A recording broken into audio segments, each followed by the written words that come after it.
What happened after you stopped arguing with your parents? Oh, the things we do for our parents, or to them. What happens when your own mother discovers environmentalism, and it spirals so far out of control it threatens to shatter your entire family? Let me tell you, it was a terrifying, smelly, and utterly unbelievable journey that all started with a simple reusable shopping bag. My mom, bless her heart, has always been the type to jump headfirst into new obsessions. This time, it was saving the planet, and suddenly, our family was public enemy number one. At first, it was just those reusable bags, harmless enough. But then, she started spiraling, monitoring our carbon footprints like we were all under house arrest, scrutinizing every flush, every drop of water. One morning, the shouting began. "You flushed 3 times today," she yelled from outside the bathroom door, her voice piercing. "Do you know how many gallons that is? From now on, this family is going completely zero waste." Dad, ever the voice of moderation, tried to gently suggest she pace herself. He knew her patterns. But Mom was already pulling out a laminated, color-coded chart of new household rules. "If it's yellow, let it mellow," she declared, her eyes gleaming with conviction. "And we're composting everything. No exceptions." I, being a teenager and, let's be honest, a bit of a contrarian, declared myself totally on board. Ready to save the planet. And that's when the real nightmare began. I took her no exceptions rule to heart. I stopped flushing entirely, even when it wasn't yellow. Our bathroom quickly transformed into something straight out of a festival porta-potty, an unholy stench that defied explanation. When Mom's book club came over, one of her friends delicately asked if our septic tank was broken. I, feeling like a righteous eco-warrior, loudly explained that Mom said flushing was wasteful. The ladies sat rigidly in our living room, mouths pinched, trying desperately not to breathe through their noses while Mom, beet red, flung open every window, despite the freezing 40-degree weather outside. Then came the composting. "Everything," she'd said. So, I started throwing in meat, dairy, and even my brother's truly disastrous science experiment. Our backyard compost bin swiftly became a horror show, a writhing mass of maggots and a smell so potent it attracted every raccoon in the neighborhood, turning our yard into their personal buffet. Mom tried to backtrack, explaining some things shouldn't be composted, but I just reminded her of her own words, no exceptions, and accused her of not caring about methane emissions. I refused electricity because of our carbon footprint. Homework was done by flickering candlelight, and everyone was forced to eat cold leftovers because the microwave was off limits. When Mom tried to drive me to school, I told her cars were destroying the ozone, making her walk 3 miles each way with me. She had to leave for work an hour early, arriving at her office sweaty and exhausted. By the way, if you're still with me, still shaking your head and wondering how much more ridiculous it could get, make sure to hit that subscribe button, because believe me, the absurdity only intensified. Then I announced my new shower schedule, 60 seconds, once a week. By day 5, my chemistry teacher pulled me aside, concerned. Other students were complaining about the smell. The school counselor called Mom, discussing hygiene neglect, and Mom, mortified, had to explain my zealous water conservation efforts while they documented her answers with suspicious stares. I started bringing our trash to school in my backpack, because throwing things away was wasteful, and I wanted to find ways to reuse everything. The day my backpack leaked old coffee grounds and banana peels all over history class, the principal called Mom about my disturbing behavior of hoarding garbage. Mom had to come get me, loading my decomposing backpack into her car under the horrified gaze of other parents. When her sister visited, I served dinner on leaves I'd collected from the yard, washing dishes wastes water.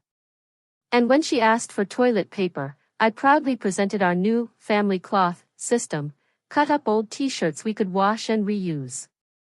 Her face went pale. She left immediately, calling Mom later to suggest I needed psychological help. I wore the same outfit for 2 weeks straight, lecturing anyone who asked about the fashion industry killing the planet and how moms said buying new clothes was irresponsible. Concerned emails flooded in from my teachers about my appearance, forcing mom into multiple meetings to explain why her daughter smelled like compost and looked, well, homeless. The refrigerator died when I unplugged it to save electricity, spoiling hundreds of dollars worth of food. I insisted we compost it, creating a mountainous pile of rotting produce in our backyard. The neighbors complained to the HOA about the smell and the rats, leading to a hefty fine for creating a health hazard. Mom tried to plug the fridge back in, but I'd already filled it with seedlings for our new Victory garden. Mom's coworkers started avoiding her because she smelled like our house, a distinct aroma of fermented garbage and unwashed humans. Her boss suggested she work from home, and I overheard her sobbing to Dad, her career unraveling because of this zero-waste nightmare. The final straw broke when I announced I'd signed us up to host her company's quarterly meeting at our house, a live demonstration of eco-friendly family living. Cancel it, she pleaded, desperation in her eyes. But I calmly explained I'd already sent emails from her account, detailing our composting toilet system and the gray water recycling demonstration I'd planned. Her face went bone white as I continued, "Oh, and Grandma's coming next week, right? I already told her about our new lifestyle. She's excited to try the family cloth and outdoor shower system I'm building. She's even bringing her church friends to see how we're saving the planet." Mom snatched her phone, typing frantically, but I smiled. Too late. I already confirmed everyone this morning and told them you'd be devastated if they didn't come support your environmental journey. Just then, the doorbell rang. That must be the documentary crew, I announced, beaming. From my school's environmental club. They're doing a feature on radical zero-waste families. 3 kids from my school stood there, cameras ready. Vinod, the leader, stepped forward, hand extended. His smile froze mid-air as the smell from our house slammed into him. His assistants immediately pulled their shirts over their noses, one even stumbled backward off the porch. Vinod's eyes watered, but he tried to maintain his professional facade. I grabbed his hand, shaking it vigorously. This, I declared, is what real commitment to the environment smells like, not the fake stuff most people do with their reusable straws.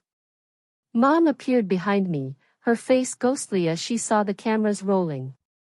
She frantically pushed past me, throwing open every single window in the living room, despite the freezing air.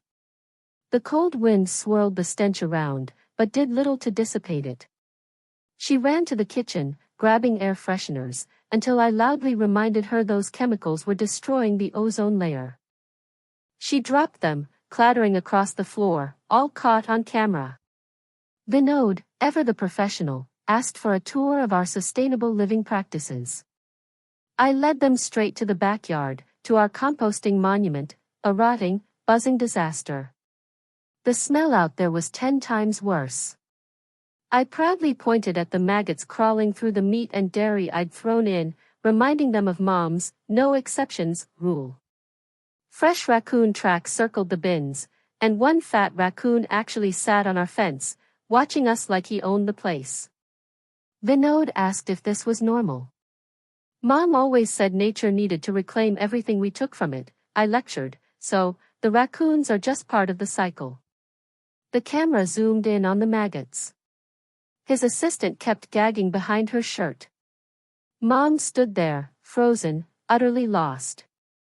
I positioned myself in front of the main camera, launching into a monologue about Mom being a visionary, teaching me every toilet flush murdered fish, and showering more than once a week was selfish. Mom's mouth opened and closed like a fish herself as I explained how she inspired my 60-second, weekly showers, which was why I smelled a little different. The crew exchanged nervous glances. Vinod's assistant whispered something, but he just nodded, kept filming. Mom's hands began to tremble. Just then, Dad's car pulled into the driveway. He looked confused by the cameras, then saw Mom's panicked face and tried to lighten the mood. "At least we're saving money on the water bill," he offered. Nobody laughed. The silence stretched so long you could hear the flies buzzing around the compost. Mom shot him a desperate, drowning look. He mumbled something about needing to find something in the garage and practically ran from the cameras. My phone rang, on speaker, of course, to save battery. The school counselor's voice filled the backyard, needing to schedule an urgent meeting about hygiene concerns raised by multiple teachers. Mom lunged for my phone, but I held it high, letting the entire message play, explaining to the camera that some people just don't understand real environmental commitment. The counselor's voice continued, detailing how this was a serious issue affecting my education and the learning environment for other students. While Mom clawed at the phone, Vinod asked if we wanted to pause filming. No way. I declared, transparency is important for environmental activists. Mom looked like she might cry. I turned back to the camera, announcing Grandma Yvonne was coming tomorrow, bringing her whole church group to see our eco-friendly lifestyle that Mom had been posting about on social media. Mom went completely pale, typing furiously on her phone. I described the tour I'd planned, including our family cloth toilet paper system. The cameraman actually stopped filming, asking if I was serious about the toilet paper. I showed him the basket of cloth squares in our bathroom. His assistant made retching sounds. The doorbell rang again. At the front, an HOA representative stood, holding a bright orange notice. The second he got close, his face changed. He backed up, saying the smell was even worse than the complaints described, and started taking photos of our front yard, where raccoons had torn open garbage bags overnight. Mom tried to explain, but he was already writing about a $500 fine for health code violations and creating a public nuisance. While everyone was distracted, Mom snuck to her laptop, trying to cancel her company meeting. But when she logged into email, her phone exploded with notifications. I'd already sent confirmation emails from her account to all 40 people about the eco-friendly house tour and sustainable lunch I'd be preparing from our compost vegetables. Everyone was responding with excitement about learning our zero-waste secrets. Her hands shook as she read message after message from coworkers, some even bringing their kids to learn about saving the planet. Her phone rang. Her boss's voice boomed through the speaker, yelling about formal complaints from her entire department about body odor affecting the workplace. He said HR was involved, demanding a mandatory meeting tomorrow morning to discuss if she was creating a hostile work environment with her hygiene issues. Mom whispered apologies, the documentary crew awkwardly filming her humiliation. I felt a tiny flutter of something that might have been guilt, but I pushed it away. This was her idea first. The next morning, my phone rang at 7 o'clock, the principal's number. Mom snatched it, answering, her face panicked. She nodded, apologizing repeatedly, the principal's stern voice audible through the speaker, talking about mandatory meetings and hygiene protocols. The crew asked if they could document the community impact of our lifestyle, but Mom shook her head so hard her hair whipped around. They filmed her getting ready, pointing out her resistance to transparency. I suggested they wait outside the school to catch her reaction afterward, and they loved the idea. When it was time to leave, I refused to get in the car, even though freezing rain poured down. You said cars were killing the planet. I reminded her. She tried to argue, but I walked out, forcing her to follow in her work clothes and heels. Within minutes, we were soaked. Mom's hair plastered to her face, makeup streaking black as she tried to keep up. I lectured her the whole 3 miles about how real activists don't choose comfort over the environment, expressing my disappointment in her weakness. Other parents drove past in warm cars, staring through foggy windows as we trudged through puddles. By the time we reached school, she was shivering violently, her teeth chattering. The secretary gasped when Mom dripped all over the office floor. I loudly reminded everyone that Mom said every car trip kills polar bears, while she signed me in with trembling hands. That afternoon, Vinod posted a teaser clip of our documentary online. Within 2 hours, 300 views, dozens of comments. Neighbors posted about the smell from our yard. Someone uploaded a photo of raccoons dragging garbage bags across our lawn at midnight. Kids from school found it, sharing it with crying laughing emojis, commenting how I probably smelled worse than the raccoons. I watched the view count climb past 500, a flicker of excitement, until I saw someone had screenshotted it, posting it on the school's unofficial Instagram with the caption, "When your parents take recycling too seriously." Dad came home that night with a printed list, reasonable green living, suggesting things like shorter showers instead of no showers, composting vegetables instead of meat. I snatched it, typed it up bigger, added Mom's signature at the bottom, and put check marks next to all her original extreme rules. I printed it poster-sized at the library and hung it on the fridge with "hypocrite" scrawled across the top in red marker. That night, when Mom tried to shower, I stood outside with a stopwatch, banging on the door after 30 seconds, yelling about wasted water. She came out, shampoo still in her hair, and I followed her, reading her own rules about water conservation, soap dripping down her neck. The next day, an email arrived from Mom's HR department, formal warning, workplace environment concerns. Mom's hands shook as she opened it.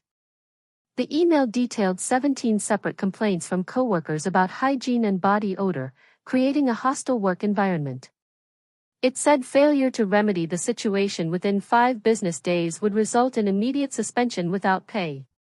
Mom's tears fell onto the keyboard while Dad read over her shoulder, placing a comforting hand on her back. I heard him whisper, "Maybe we need to take control of this situation." Thursday morning, the garbage truck pulled up, but the driver took one look at our bins, then got right back in. He rolled down his window, yelling that our bags were leaking mysterious fluids, the bins contaminated with compost overflow. Health hazard. You'll need to take everything to a special disposal facility yourselves, at your own cost. The truck drove away, leaving 6 bags of rotting garbage on our driveway, attracting flies immediately. By noon, 3 more bags piled up, even the usual raccoons seemed to avoid them, circling at a distance.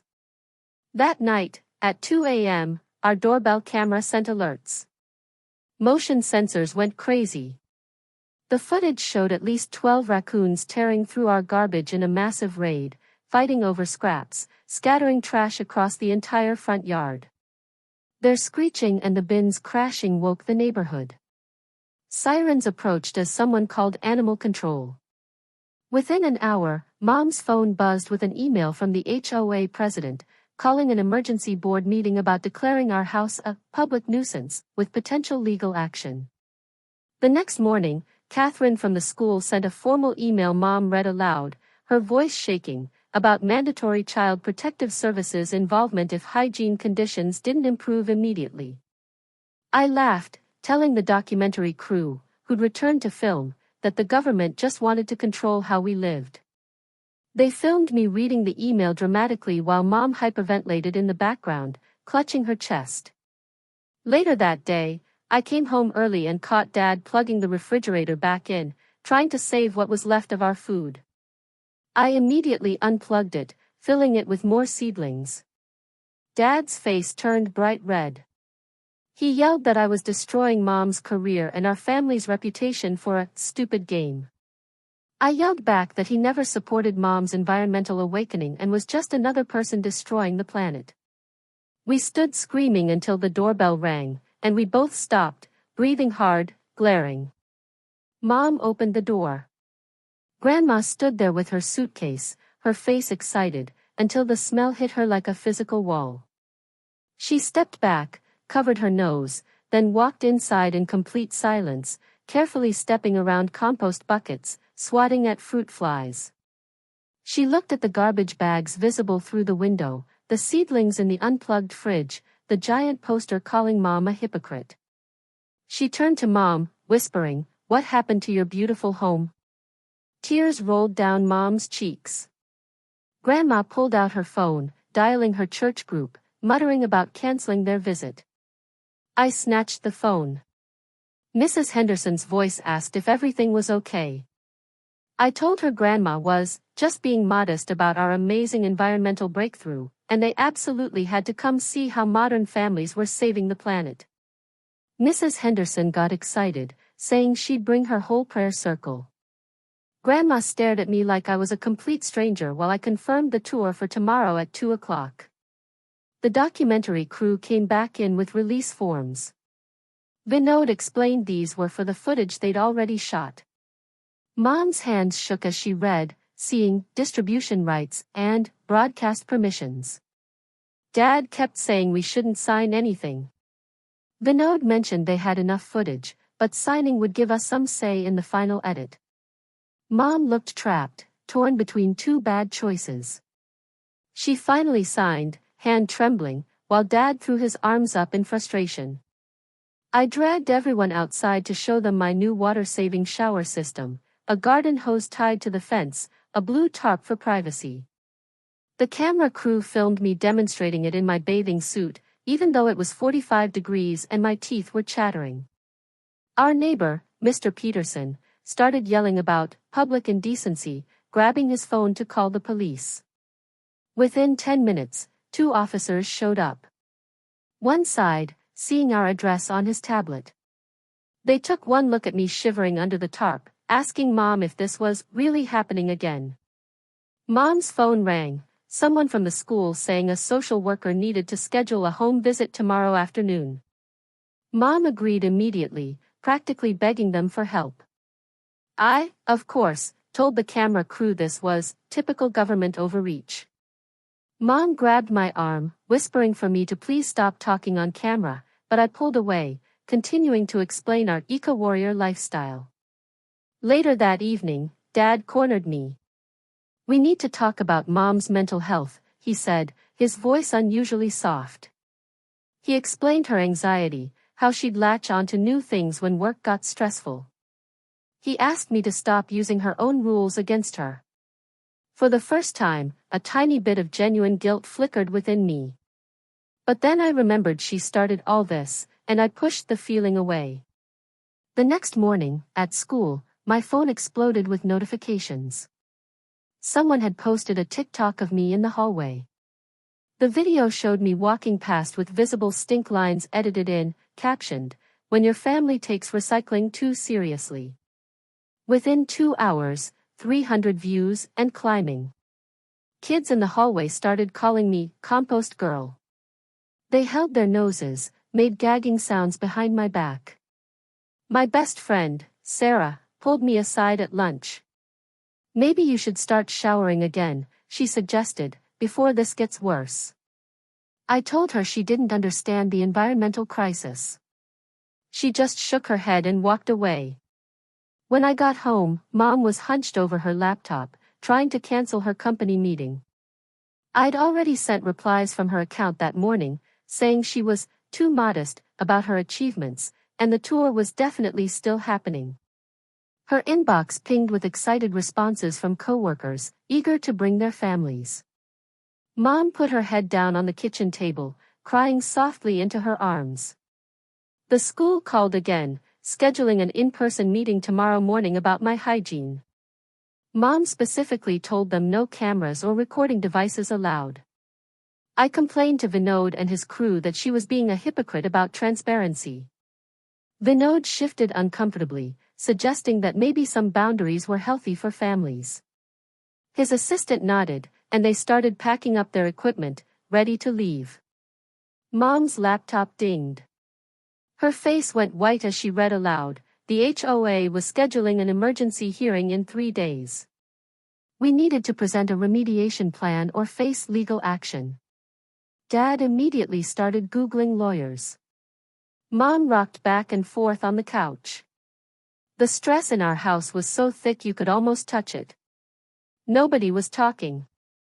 The next day, Dad came home with a rental truck, unloading a small shed in our backyard. He set up proper recycling bins with clear labels and city-approved composting containers that actually had lids. I accused him of betraying everything Mom had taught us, called him part of the problem. He didn't even look at me, jaw clenched, just kept working. Grandma came inside later, making lunch with the last few clean dishes we had left. I grabbed more leaves from the yard for plates. She looked at the wet maple leaves I dumped on the counter, shaking her head. "Absolutely not," she said, pulling paper plates from her purse. I tried to grab them. She held them high. "Paper is killing trees," she countered, echoing my own words. She ignored me completely, serving sandwiches on the disposable plates while I watched her destroy the planet. After lunch, I went to school. When I got back, I heard Grandma on the phone with Mom's sister, talking about Mom needing professional help immediately. Something about intervention and therapy, how the whole family was falling apart. Mom was in the hallway, listening. I saw tears rolling down her face before she went to her room and closed the door. That night, the documentary crew came back to film dinner. I decided this was the perfect time to make my point. When Mom tried to serve food on regular plates, I stood up, announcing she was a hypocrite for abandoning her principles just because things got hard. Mom's face crumbled right there in front of the camera. She walked out without a word. Grandma told me I was being cruel, but I just kept eating while the crew filmed the whole uncomfortable silence. You could hear every fork scraping against plates. After they stopped filming, Vinod pulled us aside. He said the footage had shifted from environmental activism to a family crisis. He asked if we wanted to continue. Mom immediately said no. I said yes, at the exact same time. He looked between us uncomfortably. He explained my consent as a minor didn't override parental objection, they'd need Mom's permission to use any of the footage. The power dynamic suddenly shifted. I realized I was losing control. Mom told them to delete everything. Vinod said they'd think about it, but packed up their equipment and left. Later that night, I'd left the kitchen window open for ventilation because Mom always complained about the smell. A huge raccoon squeezed through the gap. It went absolutely crazy in our kitchen, knocking over all the compost bins Dad had just organized. Rotting food scattered everywhere. The raccoon was hissing, snarling, foam around its mouth. Dad grabbed a broom, chasing it around while Mom stood in the doorway, sobbing.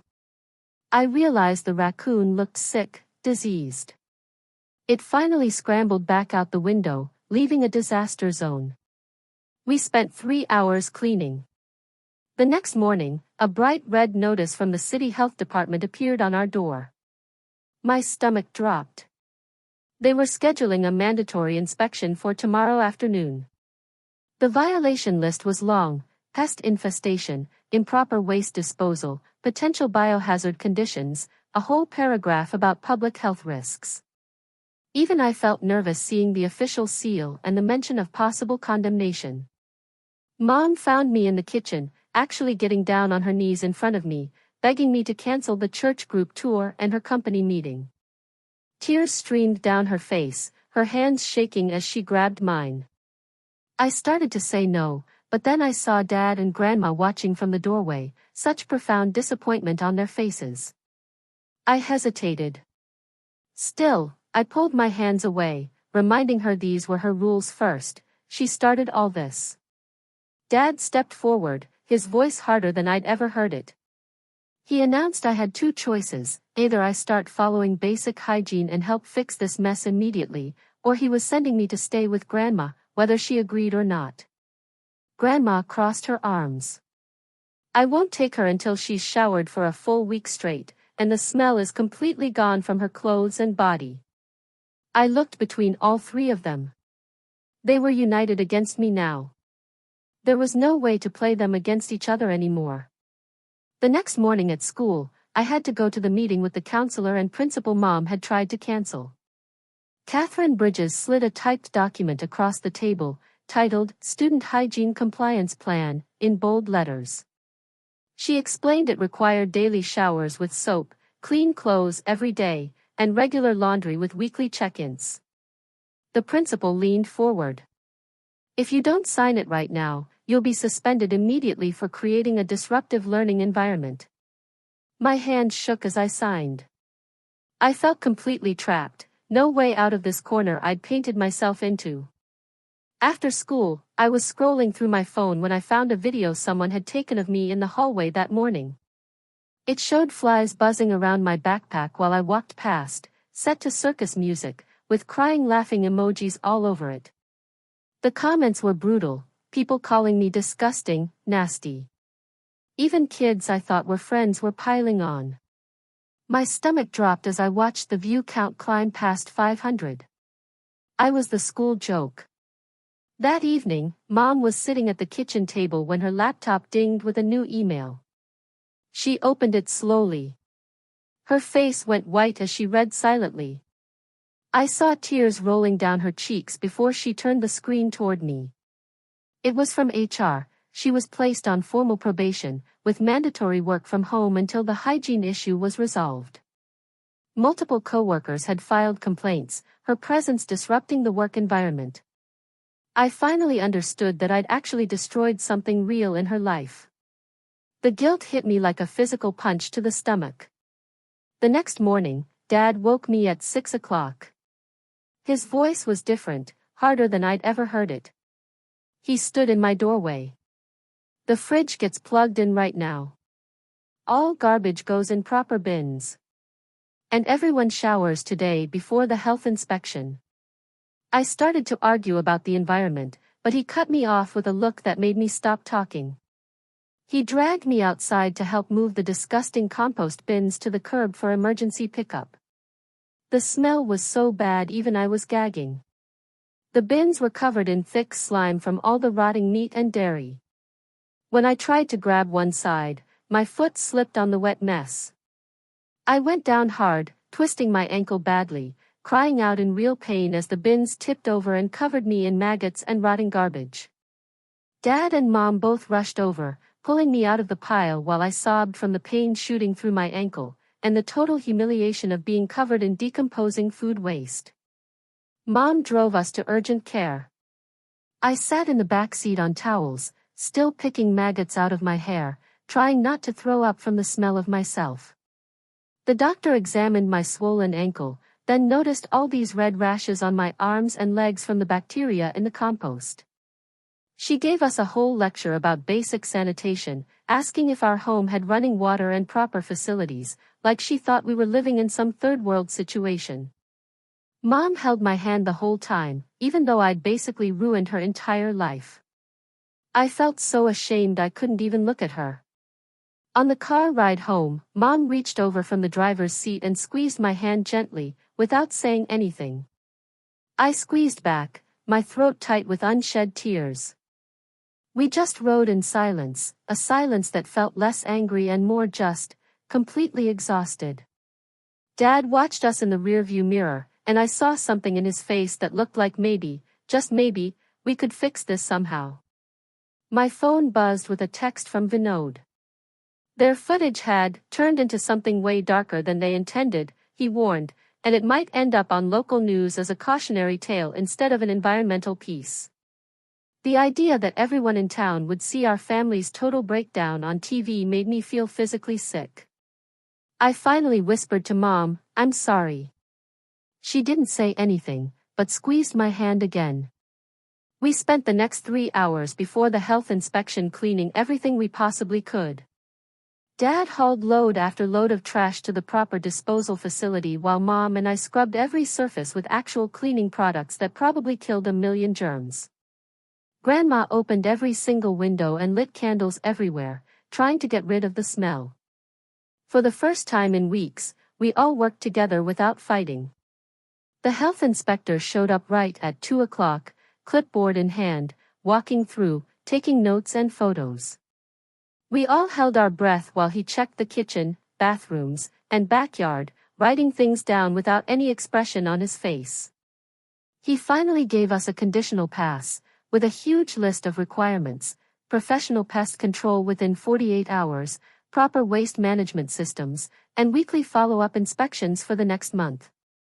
We weren't condemned, but he made it clear we were on super thin ice. One more violation would mean serious consequences. Later that day, Mom went to her rescheduled company meeting at a restaurant downtown. Her boss put her on a performance improvement plan, but at least didn't fire her.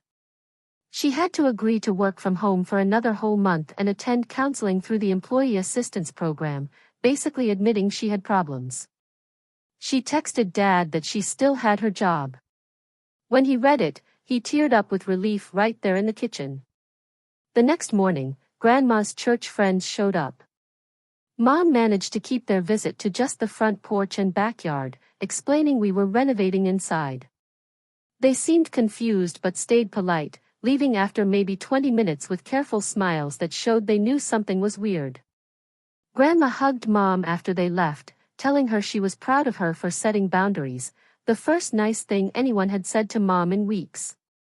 That afternoon, I had to go back to school and officially sign the hygiene plan in front of Catherine Bridges and the principal. The document required daily showers with soap, clean clothes every single day, and Mom driving me to school in bad weather instead of walking. Catherine said she was pleased to see our family working together to solve this problem. And I realized it was the first time in weeks any adult had said something positive about us at all. 2 days later, Vinod showed up at our door with release forms and his camera guy, both wearing masks this time, which somehow felt worse than any insult.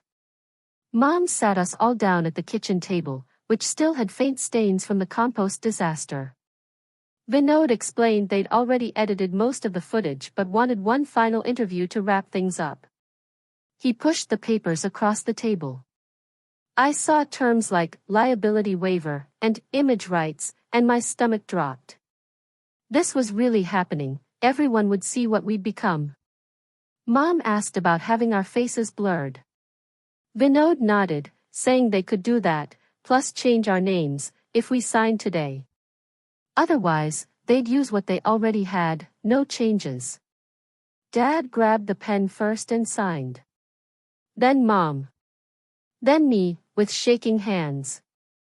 Vinod promised they'd frame it as a cautionary tale about taking things too far, rather than just making fun of us, which wasn't much comfort, but it was better than nothing. After they left, Mom pulled out a fresh notebook. She said we needed to make real changes that actually worked for everyone, not just her anxiety or my rebellion. Dad suggested starting with basics, like getting a proper compost bin that followed city guidelines. Mom actually smiled for the first time in weeks. I added that maybe we could get those water-saving shower heads that still let you get clean. Mom wrote it down without arguing.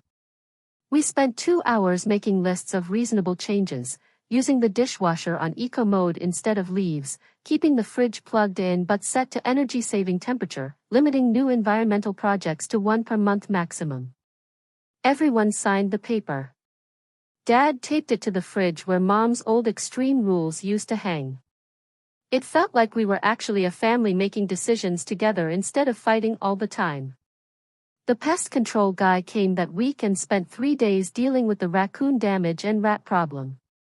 We scrubbed every surface with real cleaning products until the house finally stopped smelling like death. Mom went to her first therapy appointment through work and came back quiet, but said it was helping her understand why she got so obsessed with things when she felt out of control. The HOA inspector came by and agreed to a payment plan for the fines since we were clearly making progress and had documentation from the health department showing compliance. Kids at school had mostly moved on to gossiping about some senior who got caught cheating on the SATs, though I still got called compost girl sometimes in the hallway. So yeah, I definitely went way too far with the whole thing. And Mom and I still don't totally trust each other yet. But at least I can flush without getting lectured about polar bears. And Mom learned that maybe going full extreme on everything isn't the answer. Plus, the raccoons found some other house to terrorize, which feels like a win. Thanks for sticking around and wandering through all this with me today. It kind of makes you look at things a little differently, right? What's the most extreme thing you've ever seen someone do in the name of a belief, or maybe even something you did yourself? Tell me what you think in the comments below, I really want to know. And if you enjoyed this story, please like the video. It helps more than you know.